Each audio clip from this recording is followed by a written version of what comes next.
సింపుల్గా బొబ్బరపప్పు గారెలు చేద్దాం.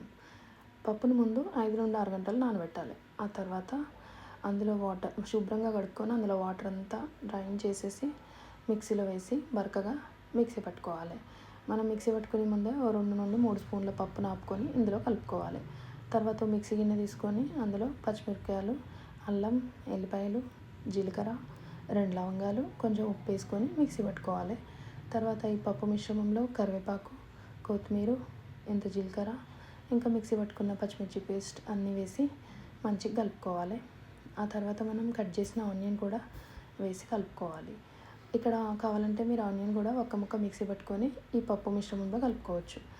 ఆ తర్వాత ఆయిల్ని హీట్ చేసుకొని మనం చేత్తో గారెలు వీడియోలో చూపించినట్టుగా వేసుకోవాలి. ఒకవేళ నేను చేత్తో వేసుకోలేను అని అనుకునే వాళ్ళు ఒక కవర్ మీద కానీ ఒక క్లాత్ మీద కానీ ముందుగా గారెలు చేసుకొని తర్వాత తీసి ఆయిల్లో వేసుకోవాలి. తర్వాత గారెలని 2 వైపులా తిప్పుతూ గోల్డెన్ బ్రౌన్ కలర్ వచ్చేంతవరకు మనం గోలించుకోవాలి. అంతే, ఎంతో టేస్టీగా ఉండే గారెలు రెడీ అయిపోతాయి. ఇంకా ఇక్కడ పప్పులో కానీ ఒకవేళ కొత్తిమీరలో కానీ వాటర్ ఉన్నట్లయితే ఇక్కడ పప్పు అనేది పిండి అనేది మొత్తం వాటర్ అయిపోతుంది. గారెలకి ఆయిల్ ఎక్కువగా పీల్చుకుంటుంది.